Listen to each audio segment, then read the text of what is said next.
Attorney Olivia Taylor was one of the first people to meet Douglas Chappell. She was introduced by the head of GE Schenectady's administrative offices. At first sight of the tall, very handsome executive, Olivia had a personal attraction that took all her professional poise to suppress. She would have to work with him after all, and she was not the kind of woman who gushed over a man or openly flirted. Douglas Chappell was the new chief of the real estate tax division of GE Schenectady. Olivia was a senior associate attorney in the corporate counsel's office. The real property group was a separate but associated office at GE Schenectady. Doug wasn't Olivia's boss, and he wasn't exactly above her in the corporate strata. However, he was a rising star, and one clearly destined for great advancement. He was also amazingly handsome and possessed that unique set of personal attributes defined as charisma. His arrival sent a shockwave through the female staff of GE Schenectady, from the women in the production plants to those in the executive suites. The legal division was mostly female-staffed. At both the clerical and professional levels, it was particularly affected. At first, Olivia paid the whispering and speculations among her female co-workers only scant attention. It wasn't that she was unaffected, but she simply refused to let herself go down that kind of path. As the rumors of Doug's bedroom skills and his extraordinary endowment grew, she became more interested, notwithstanding her resolve. She watched her female associates, and even her own secretary, Julie Stevenson, shamelessly flirt with Doug Chappell, but Olivia resisted such silly female behavior. After all, she was an attorney and a married one at that. She had advanced enough in her career to have acquired a pretty side-hall colonial house in Delmar, not far from the elementary school. This was a prelude to starting a family, which was something she and her husband David were discussing. In her typical fashion, Olivia had put a good bit aside for the eventuality of children. She was a planner and meticulous in preparation for each of the defined stages of her life. To some, her marriage to David at the end of college and before law school might have seemed precipitous, but in fact, it was part of a carefully considered strategy. David began teaching middle school science while she went to law school. David put off his career ambition of becoming a marine biologist.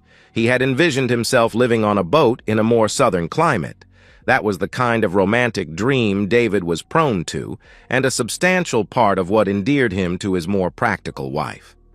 As their married life turned out, David enjoyed teaching, and in the last 2 years, he returned to graduate school nights and summers. However, with their 2 incomes, the couple were now well prepared for becoming parents. David's dream would stay just that, a dream that was beached on the bank of the Upper Hudson River. Their dog, Buster, came along as the only unexpected wave in Olivia's ordered existence. Buster was a rescue. Olivia's husband, David, took his class to the animal shelter on a school trip. At the shelter, David discovered a forlorn little pup, seemingly too ugly of form to be an easy adoption. But ever the romantic, David fell under the spell of 2 big brown eyes. David overlooked the awkward and ugly countenance of the Irish Wolfhound and St. Bernard mix and brought the newly christened Buster home to meet Olivia. She at first sight had had her doubts about this addition to their diminutive household, but it seemed a small compensation for the loss of a big dream. The puppy grew into a monstrously large, ugly dog that scared visitors, but only for a moment. Buster was an affectionate giant whose only threat was that he might lick you to death. Olivia had found herself loving the great beast almost as much as she loved her husband. They were 2 big, lovable creatures who looked odd and fierce, but were loving and beautiful within. Olivia had a house, a dog, and a happy, contented marriage with the promise of children to come. Or at least she did until Doug Chappell began his move on her. She was exactly his type, a pretty girl maturing into a more beautiful woman. She hadn't yet lost the shyness and trepidation of her youth, and still had that visage of innocence so appealing in a young bride. But most of all, she was holding herself away from him. To a man who enjoyed easy success with women, The ones he had to work for were always more desirable. Entering Olivia's office one afternoon, Doug said, "We need to do something about these triple-net leases in the town of Colony." He moved around Olivia's desk until he was standing all but touching her. He had one arm over the back of her desk chair, and the other pointing to the spreadsheet he had laid out on her desktop. GE Real Property Division had a substantial history of success fighting real property taxes. However, the town of Colony was a formidable opponent. The town had significant commercial expansion dating back to the 1960s and had developed a vigorous defense of its assessments. "What do you propose?" Olivia queried Doug. She had turned in her chair as she said this, and it put her virtually between his arms. She was close enough to feel the heat of his body, and she felt his almost magnetic pull. "I thought since, under the leases, we have the rights of the owners assigned to us that we file in rem, proceeding on the property assessments." "All of them?" Olivia asked. He looked her straight in the eyes as he responded, "Yes, all of them. I never like leaving anything unfinished." She could feel that he was talking about more than the leases, and it set off an excitement within her that was exhilarating and frightening at the same time. "That's a big undertaking. You will find there is a strong defense." "I find that a robust offense can always overcome the defense." Oliva began working on the tax cases with Doug. He hired independent appraisers and did the initial tax protests, and Oliva began to prepare the in rem petitions. In rem was Latin for "in the thing," which in these cases was the real property. There is no action against a defendant, only a request that the court review the assessment. The town stood by its assessments, which were nearly all the standard 150% of value instead of the actual value the law required. Still, Oliva was required to do a lot of work preparing these cases for trial. Doug kept the work under his personal supervision, and that required him to have a lot of contact with Olivia. He wasn't kidding about putting forward a significant offense both in the tax cases and against Olivia's resistance to his advances. She fought hard, even though she wanted nothing more than to capitulate at his first advance. She was a normal woman with all the desires a woman can have, but adding to her problem was her own inexperience. Olivia had known no man except her husband. He was her first, as she was his. In her plans, they would remain faithful to each other until death did them apart, but she couldn't help wondering what another man would be like. She had no doubt that Doug was extraordinary in bed. There were several women in her own office who had allegedly warmed his sheets, including Olivia's secretary, Julie, who had a 2-month affair with Doug. Julie actually bragged about her experiences with Doug and ended the liaison only when her husband became suspicious. Julie's husband was not the type to tolerate or understand. Olivia wasn't Julie. And although Olivia's husband David was not the jealous type, his trust and unconditional love made it more difficult for Olivia to betray him. She was no cheater. Olivia would not go behind her husband's back, but Doug was hard to resist, and deep inside she knew she didn't want to resist. It was not like David was a slouch in the bedroom, but he was ordinary. Above average height, below average looks, and averagely endowed where it counted. If you judged men by their character, David was a prince. He was certainly Olivia's prince, and she had known that from their first meeting sitting next to each other in freshman biology. They just clicked on so many levels. She did love David, but there was something about Doug that made him irresistible. True to his word, Doug put on a determined offense. He flirted shamelessly. He complimented her hair, shoes, her dress, and any little bit of jewelry or flash that she wore. If she were being honest with herself, Oliva would have recognized that almost from Doug's first appearance at the GE offices, she had been dressing differently. She stopped wearing pants to work. Her pinstriped lawyer's suit jackets topped matching skirts that got tighter and shorter with the change of each season. Everything about Oliva began to change, from the way she wore her hair and her scent to the lacy tops of the stockings that replaced her pantyhose. On the outside, Olivia, the tight-laced lawyer, resisted, but the sensual woman within was pushing to get out. Doug Chappell knew how to cut a woman's laces. He suggested a working lunch, but off campus where they could work without being disturbed. A drink after work came soon after the lunch. "Just one," he said. "You've earned it." A drink would lead to a late return home. At first, David was waiting with Buster, but as summer passed into fall, David was often gone. "Working on his boat," he said. The first summer teaching, he had acquired a little sunfish and learned to sail on Lake George. Eventually, David went to work summers at the Albany Yacht Club, earning little more than minimum wage. Oliva figured it kept some portion of his dreams alive. It added to the funds they were setting aside to start a family, a kind of baby fund. Oliva couldn't object that David was gone when she was so often late, but Buster was always there to greet her with a quizzical look. Or was it an accusatory look? If Buster knew her inner conflict and how dangerously she was walking toward the edge, he couldn't say. If David suspected, he was pretending not to notice. Things were clearly building towards a crescendo when the long New York winter set in with an October ice storm. David had been having what he would describe as an off day. It wasn't that he hated teaching. In fact, he enjoyed the challenge. It is a far more difficult profession than people realize.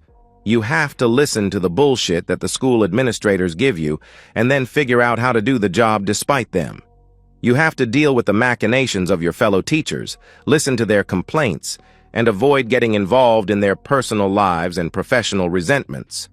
Then there are the parents who are either too involved in their children's lives or too indifferent, for there is never a happy medium. Finally, there is the job itself. David taught 3 classes of 9th grade general science with an average of 26 students to a class, 78 students in all. Year in and year out, they trooped through his class, ignorant of the physical world around them and concerned only with who was dating who, what their favorite pop star or rapper was doing, and most of all, how they looked and were perceived by their fellow 9th graders. He would be the first to admit that he had it easier than the English, math, or social studies teachers. Science was a subject that could grab a student's attention, particularly if you caused a small explosion at the start of class. It was easy to get their attention, but harder to keep it. And in that way, he had the hardest job of all, finding a way to convey the rules of the universe to the future builders and shapers of our society. He realized how dangerous for society an ignorance of science could be.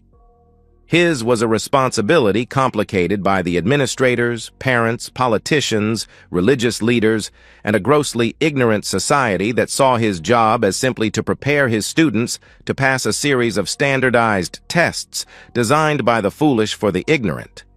David had a job you could easily hate, but which he had come to embrace. Still, he was reaching a point where he was beginning to dread a future tied to a classroom. He longed for his lost dreams and sailed his little boat on the cold Hudson when the weather permitted. Unfortunately, the weather was terrible that October day. Overlapping layers of cold and moisture in the atmosphere brought neither rain nor snow, but sheets of ice that covered the roads, trees, and utility lines. By noon, an emergency declaration had closed the schools and most businesses. He knew that Olivia's Audi was no match for this weather. So he drove his old diesel Ford pickup over to get his wife. Her Audi could sit in the company lot overnight, and he would drive her safely home and back to work the following day. David arrived at the GE campus in Schenectady at mid-afternoon. He was expecting that he would need to drag Oliva out of her office early. He found most of the GE lots already empty, and he was surprised to see Olivia walking from her building. However, she wasn't alone. There was a tall fellow walking beside her, holding an umbrella in one hand, while his other arm was clearly around Olivia's waist. The way they were moving together spoke of familiarity and a relationship that was more than 2 co-workers sharing an umbrella. There are times when you observe a student struggling in a course. They are doing the work, but the point of the lesson is eluding them. 1 minute, They are struggling in the dark, and then their eyes light up, and they have it. Maybe it was something the teacher demonstrated or said, but more often, the insight is just there. A moment when all the disparate threads come together and understanding follows. David had such a moment, but he wasn't the teacher. His wife, Oliva, was. As she crossed a bit of icy pavement, Olivia leaned into the strange man she was walking with, putting her head to his chest and her arm firmly around him. It might have been the prudent act of a woman trying to avoid a fall, but her actions were far too comfortable. There was no hesitation. She was a married woman clinging to a man who was not her husband, but she showed no awkwardness or unease. At that moment, David knew the meaning of all the little signs that he had seen, but not recognized until that instant. The way she had been dressing for work, the vague, distracted manner she had been displaying at home for months, and her being seriously and consistently late in getting home. It should have been obvious before, but he had been unsuspecting. He had been naive and blinded by love. His first inclination was to drive away, but that wasn't who he was. He turned his truck and pushed gently on the gas pedal, bringing his truck between the couple, beneath the umbrella, and the entrance to the parking lot. Oliva and Doug looked up as the truck stopped blocking their way. Doug looked as if he would curse David out, but before he could, David rolled down the window and leaned out. "Thought my wife could use a lift home," David said. He could see that the man holding the umbrella swallowed whatever expletives he was about to utter. Oliva just stood frozen, her mouth gaping open. David leaned out the truck's window into the freezing rain. He looked his wife in the eyes and said, "Get in." There was a jagged tone of menace in his voice. Olivia extracted herself from Doug and scurried around the truck to open the passenger door and get in. As she did, David stared hard at Doug, who tried to smile back. When Olivia was firmly in the vehicle, David nodded to the man holding the umbrella and put the truck into drive. The journey to their Del Mar house would usually take about 30 minutes, but the inclement weather prolonged the trip to over an hour. It seemed a lot longer to the occupants of the truck's cab. They traveled in silence until they turned onto the bypass in the town of Bethlehem. Moments from home, David poked the beehive. "Were you ever going to tell me about him?" asked David, his voice barely a whisper. Olivia was looking out the passenger window, and she did not turn to look at him. She contemplated denial, but then decided she had nothing to deny. "No, because there is nothing to tell," she said. "Doug is a co-worker. I like him, and he likes me." "You get that close to all your work friends?"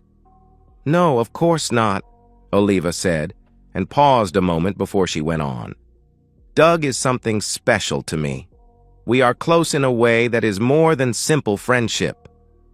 As his Ford turned up Delaware Avenue headed for Del Mar Place and their little 3-bedroom colonial house, David contemplated his wife's statement. "Just how far has this friendship gone with Mr. Umbrella?" "His name is Doug, Douglas Chappell. He works in the real property office." "He's just a co-worker then," David said, framing his words with such sarcasm in his voice, it was clear that he did not believe them. They reached their driveway by this time, and the side door to their home. Without answering David's accusation, Oliva hopped out and rushed a few feet into the house. David pulled his truck into the garage before waking to the house. By the time he entered through the door into the kitchen, Olivia was upstairs in the master bedroom. Buster was waiting just inside the kitchen door for his walk.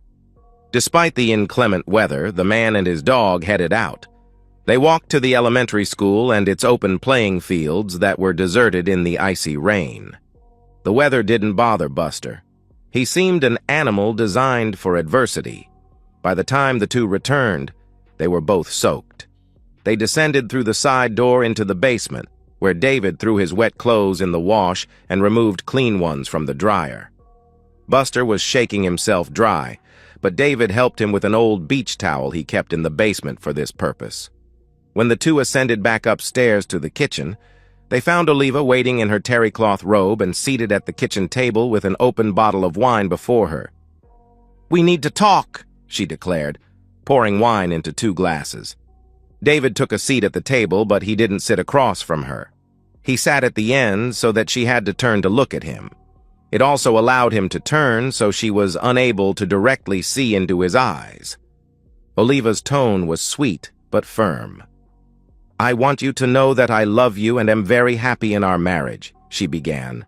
"But while nothing of a romantic nature has happened with Doug, it is fair to say we have a strong attraction to each other." "And what is that supposed to mean?" David could feel his anger rising. It was fueled by more than pure jealousy. There was a deep resentment and a sense of betrayal. Olivia was his only love. In truth, theirs was his first and only relationship. She was his first girl, and with her, he had found a sense of fulfillment and togetherness that filled a void in his life. She was talking again, and something in the way she carefully phrased her words reminded him she was his wife, the lawyer, a woman who was loving and caring, but whose profession is to assemble words to a purpose. "It means that we have a strong marriage, and I'm totally committed to it," Olivia stated. "I love you, but I'm no more able to control my every desire than you are. I'm a woman with all the physical limitations of my intimacy. We can't help who we are attracted to. I have known no other man but you. That I'm tempted by Doug is a fact. I can't deny it." "And," he said, "because there is something more, so say it." She sighed. "This isn't easy.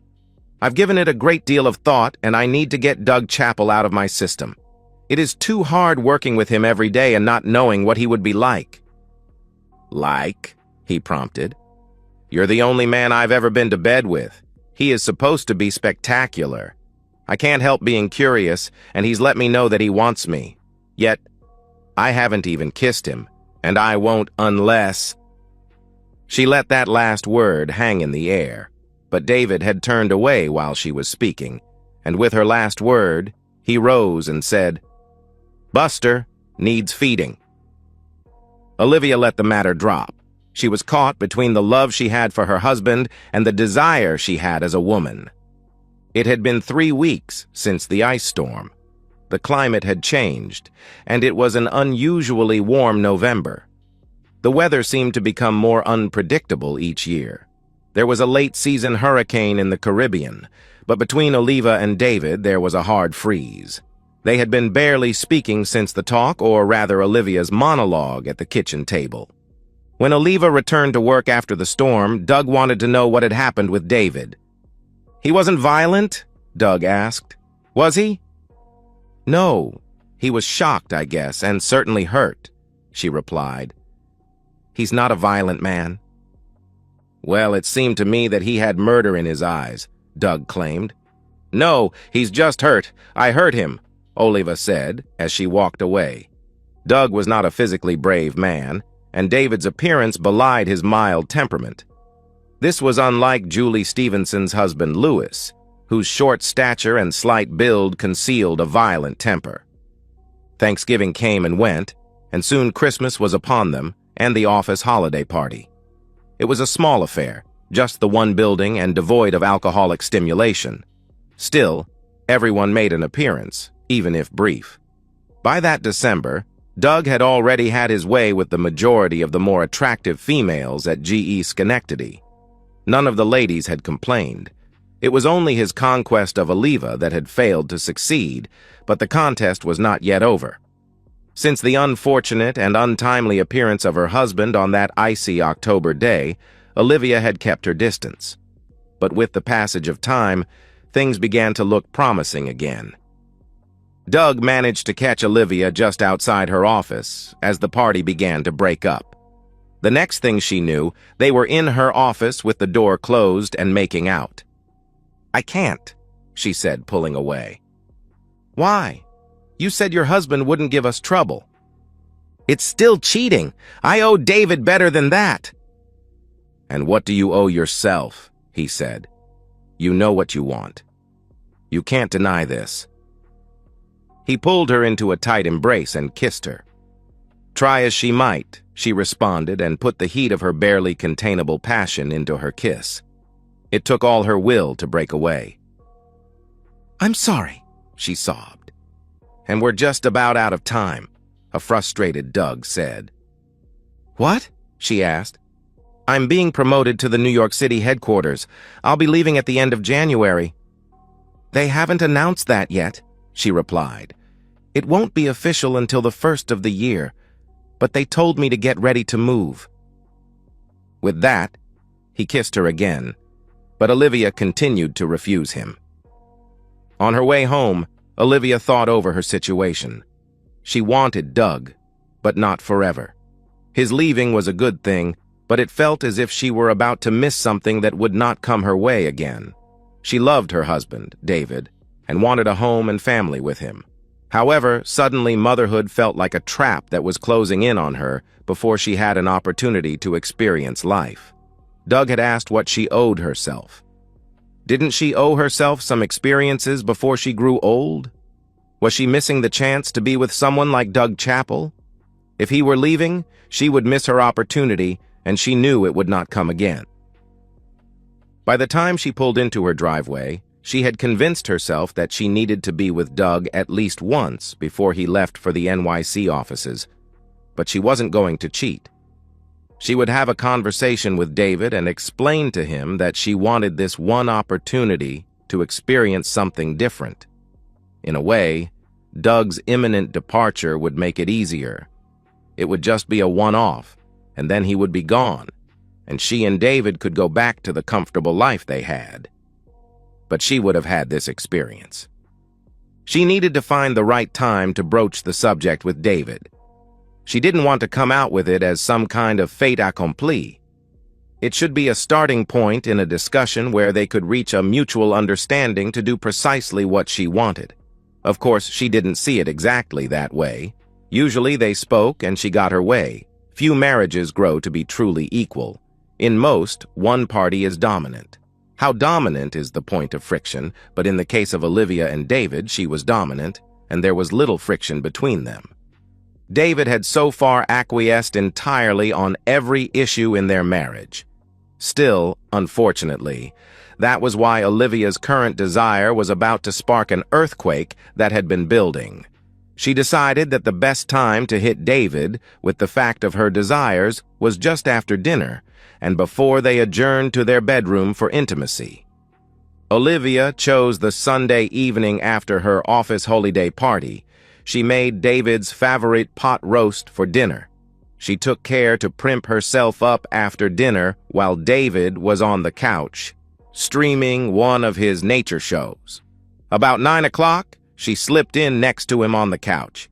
He turned to her as he caught the faint trace of her Chanel perfume. Before he could speak, she placed a kiss on his lips, and then she said, "I want to talk about the problem that's been between us." "Problem?" he asked. "My attraction for Doug Chappell." "This Doug would be Mr. Umbrella?" "Yes, the man in the parking lot," she said. "I'm attracted to him." "What does that mean?" "He wants me," she said and paused. "And I want him." She felt his body tense next to her, and then he pulled away. She wouldn't accept his rejection, and she moved to press her body to his. She laid her head on his chest and took his hands in hers. "It doesn't change how I feel about you," she said. "I will want you always. It's just that I want him now in the moment, and only physically." David wasn't having it. He gently pushed her away and held her at arm's length. He made her look him in the eyes as he responded, "What are you trying to tell me? Have you slept with him? Because this is not what a wife says to her husband unless she is confessing something."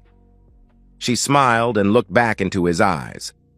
"I would never sleep with him," she began, "without telling you first." "So, you're telling me?" he questioned. "I'm telling you I want to have this fling before we have kids. We've set aside enough to start a family, but we've hesitated. We've been waiting. I've been waiting, and now I know why." "And that is?" he asked. "I've never been with another man. I never knew what that was like. I was too controlled when I was younger. I never experienced life. I was too busy studying to enjoy college or law school. I just want this one fling before we settle into what will be a good life and a great marriage and family. I want just my one brief encounter." "You want to have an affair with Mr. Umbrella?" he all but shouted. "No," she fired back. "Only an encounter. He is getting promoted and will be going to the main offices in NYC. He's leaving after the new year. I want only a few days with him right before he leaves. A weekend and nothing more." "And if I say no?" David asked, although he already knew the answer. "I was hoping you would understand that I need this experience." She didn't give David a chance to answer, but kissed him and pressed herself against him. On his side, the lovemaking had a bittersweet quality. Something had been lost. This was the only woman he had ever known, and until moments before, she was the only woman he had ever expected to know intimately. Olivia determined that the matter was settled and told Doug that her first weekend in January would belong to him. Doug's house was on a quiet cul-de-sac in Niskayuna. It was a modest house for the neighborhood, a 3-bedroom split level in a neighborhood that favored 5-bedroom center hall colonials. As agreed, his attached garage was open and waiting. Olivia pulled her Audi in next to Doug's Porsche. He was waiting for her in the living room with an open bottle of wine. For a moment, he was below her in the living area as she descended from the garage entry to the main floor. He got the full effect of the short black dress that clung to her body, setting off the fullness of her breasts and the enticing curve of her hips. She could see in his eyes a mixture of lust and anticipation. It was so different from the look her husband had given her as she left him only 20 minutes before. David's eyes had been sad. There was a pain there she would have taken away if she could, but this, as she told him, was a one-time thing, and then she would be his forever. They would have children together. Their marriage would be secure because of a love that could survive a little fling. Theirs would be proven a strong marriage. She told her husband this because she genuinely believed it. What she was about to do was an adventure, and nothing more. She meant it to strengthen their marriage and, hopefully, her love for her husband. Something in her believed she already had. Her body tingled with anticipation from the tips of her fingers to the soles of her feet. Her brain buzzed with the excitement she felt. Their bodies moved together as if drawn by an invisible force and met in an embrace in the center of his living room. Doug kissed her as his arms enfolded her, but he drew away and said, "One glass of wine, and then we need to go to dinner. I have tickets for the band visit at Proctor's Musical Hall." Doug knew how to appreciate his prize, to wine her and dine her and show her a good time. He relished his triumph and assured himself that he gave as good as he took. "I'm completely in your hands this weekend," Olivia assured him. They had dinner in a romantic Italian restaurant in downtown Schenectady and enjoyed the show in the redesigned and reconstructed vaudeville theater. They drank very little, but when he brought her back to his home, he opened a bottle of champagne. They drank a toast to their weekend together before heading to the bedroom and getting down to satisfying the attraction that had brought them together. He undressed her as if he were unwrapping a priceless piece of art, and he told her how beautiful she was as he did so. She realized that he was savoring her body. He appreciated her in a way that she had never experienced before. She felt as beautiful as he said she was, here with this most handsome of men. His hands danced over her flesh and sent her desire into overdrive. She pushed the shirt from his chest and exposed the dark blonde hair that covered his chest. It was so different from the nearly bare chest of her husband. But she quickly pushed the thought of David from her mind. Later, she could think of him. This moment was for her and her lover. And then he came, gushing his into her. Only then did she remember they had taken no extra precautions. She was still on the pill, but wasn't sure whether she was happy about that or not. It had been the most perfect intimacy of her life, but it was far from over. They had the weekend together. 2 more blissful days. Sunday came too soon. They had spent most of the weekend in bed. The intimacy had been great, and he was, on top of everything else, inventive. She had been taken, she thought, every way humanly possible. It had been great fun, but she was ready to go home and make things up with David. They ordered Chinese takeout late Sunday afternoon, and after they ate, had one last bout of intimacy before she showered, packed, and changed back into the short black dress that she had worn the previous Friday evening. She slipped out the same way she had come in, through his garage, into her car, and out through the open garage door, thereby concealed from any nosy neighbors. No one would say she spent the weekend with Douglas. The most she could be accused of was being out with him in public on a Friday night. Soon, he would be off to advancement in New York, and she would be working on having a baby with her husband. She was very content with her life. 20 minutes later, Olivia pulled her Audi into her driveway. The house was oddly dark. The porch lights were out, and she didn't see David's truck. She assumed David had moved his truck into the garage. Opening the side door, she looked for Buster to greet her return, but he was not at the door. She called out, "I'm home!" She expected Buster to come running, but no dog appeared. She entered the kitchen and then the living room. Both were empty. She called out again, "David, I'm home." There was no answer, only silence. They must have gone for a late walk, she told herself. David must be in a down mood. He always walks Buster late when he's feeling low. She went to the refrigerator for ice, and then she poured herself a glass of scotch. She checked the bottle to see if David had been drinking, but it was nearly full. She sat down on the living room sofa, pulled her legs up, and settled into the comfortable corner. She was very tired, but she knew she needed to wait for David's return to show him that nothing had changed, except perhaps that her love for him would be greater. From here forward, he would be treated like the prince of the man that he is. Despite her best intentions, Oliva fell asleep. She woke to the ringing of the front doorbell. The front hall is right off the living room, and the front doorbell can be loud. Oliva was surprised to see that daylight was pouring through the front windows. She must have fallen asleep. As she reached the front door, her mind told her something was wrong. It was Buster. He wasn't jumping up and down by the door. "Where is Buster?" her sleepy mind thought. Opening the door, she found a tallish woman whose hair was tightly pulled back. She wore a cheap dark pantsuit. "Olivia Taylor?" the woman asked. "Yes. May I help you?" Olivia replied. "Mrs. David Taylor?" the woman asked. "Yes, what is this about?" "I'm Detective Sylvia Marks," the woman announced, flashing a gold badge. "May I come in? I need to ask you some questions." Olivia instinctively stepped back to allow the detective to enter, but then it hit her. "Oh no!" Olivia exclaimed. "Did something happen to David?" Detective Marks proceeded into the living room where she turned and gave Olivia a head-to-toe look-over. Olivia was still wearing the clothes she had returned home in the previous evening, the short black dress she had worn to dinner with Doug. Olivia realized how inappropriate her dress was for the early morning and felt exposed and embarrassed. "Not that I'm aware of," the detective replied. "I'm here about Douglas Chappell." "Doug, I mean Mr. Chappell. What about him?" Olivia felt very exposed and confused, which apparently was what the detective desired.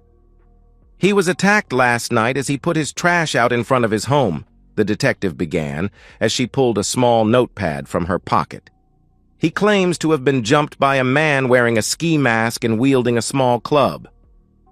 "Oh my God! You're here because you suspect David." "Actually, no," Detective Marks said with a bit of a smile that she could not suppress. The corners of her mouth turned up as she said, "David Taylor has been eliminated as a suspect, although I will admit in the circumstances he was our first thought, particularly since Mr. Chappell was so quick to tell us he had spent the weekend with you." Detective Marks's smile had turned into a bit of a smirk. Olivia felt sick and went to sit down on the couch, but ended up all but collapsing into it. Detective Marks followed suit and sat down on the edge of a wingback chair facing Olivia. "You said my husband was not a suspect?" Olivia asked, her voice trembling a bit. "No. The manager and staff of the Albany Yacht Club say he launched his boat, the Amour, into the river yesterday afternoon and sailed south. Considering the time of year, they thought it best to keep track of him by his VHF radio, and they can place him in the Hudson around Poughkeepsie at the time of the attack." "Boat?" Olivia asked, having begun to regain some of her professional composure. "He took his little sailboat out on the river in January?" Olivia finished incredulously. Detective Marks referred to her notebook. Flipping a page, she said, "A 38-foot Catalina, according to the yacht club manager. Apparently he purchased it in December and had been getting it ready this last month. They say he is fortunate there is so little ice on the river this winter, they believe he is headed south." Olivia jumped up and ran up the stairs. Everything in the master bedroom looked to be in its place until she looked further and realized that some of David's possessions were missing. Little had been taken from his closet, which was filled with his work clothing, but his dresser drawers were all but empty. However, it was on her dresser that she found his note, or rather a greeting card nicely sealed in an envelope. The card's outside face read, "How can I tell you how sorry I am?" Inside there was a little text poem, but she merely glanced at this, because he had left her a handwritten note. "Dear Olivia, I've accepted a job in Florida with a small marine research institute. It's just an entry-level position, but it's a start. I'm sorry to leave like this, but I couldn't stay in this marriage any longer, and I think you were right when you said, we should experience life before we truly settle down. I will miss you, but I'm not sure I love you any longer. I've taken the money set aside in our baby fund and bought a boat that I can sail south and live on when I get to Florida. Do what you want about the house and a divorce. Hope you're not mad and that things work out with that umbrella guy. Goodbye, David." Detective Marks heard Olivia's anguished cry and came upstairs to investigate. Finding Olivia crumpled to her knees on the bedroom floor, she helped the woman up and to a seat on the bed. Sylvia felt a little guilty as she settled Olivia down and asked if she could get the grieving woman a drink. Sylvia was not altogether fond of attorneys. In addition, Sylvia had lost her own husband to another woman and was less than sympathetic to someone stepping out on their spouse. However, now she was reacting as one deserted woman to another. "Let me make you some tea," Sylvia offered. No, I'll be fine," Olivia replied. "Let's go back to the living room and I will answer your questions." "I really have only one. Whether you observed Louis Stevenson at any time during these last few days that you spent with Mr. Chappell." "You mean my secretary Julie's husband?" "Yes," the detective replied. "But I've never met him. I have no idea what he looks like." "I have a picture of him," the detective said and handed Olivia what was clearly a mugshot of a rough-looking man. Staring at the photograph, Olivia shivered and said, "I'm sorry. I've never seen him before." "Oh, well, it was just a possibility. The victim couldn't identify him, but I thought if he was stalking you two this weekend, you might have caught a glimpse of him." "I didn't see him stalking us at any time. Do you think he attacked Doug?"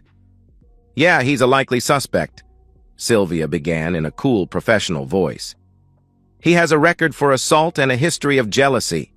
Once we eliminated your husband, he was the obvious choice. He has an alibi, of course, provided by a group of friends. I was hoping you could place him near the scene so I could break his alibi." "Sorry, but I can't help you." "Will Doug be okay?" "He was beaten rather badly, particularly about the genitals. He's in the hospital, but I would wait a few days to visit him." Olivia nodded as they descended the stairs. "I can't see him for a day or two," Olivia said. "I'm going to have to go after my husband and beg his forgiveness." "That may be difficult," Sylvia said. "He is probably sailing under the George Washington Bridge as we speak." With that last comment, Detective Marks took her leave of the Taylor residence. Detective Marks was wrong in one regard. By the time she left his former home, David Taylor and his dog Buster, aboard the 38-foot yacht Amor, had passed the Statue of Liberty and exited New York Harbor. Then, David made a starboard turn to head south by southeast and put New York on his stern and his marriage in his past. And so, we've reached the end of today's story. Was it what you expected, or did it take a twist you didn't see coming? I'm curious to hear your thoughts. Share them in the comments below, and let's get a conversation going.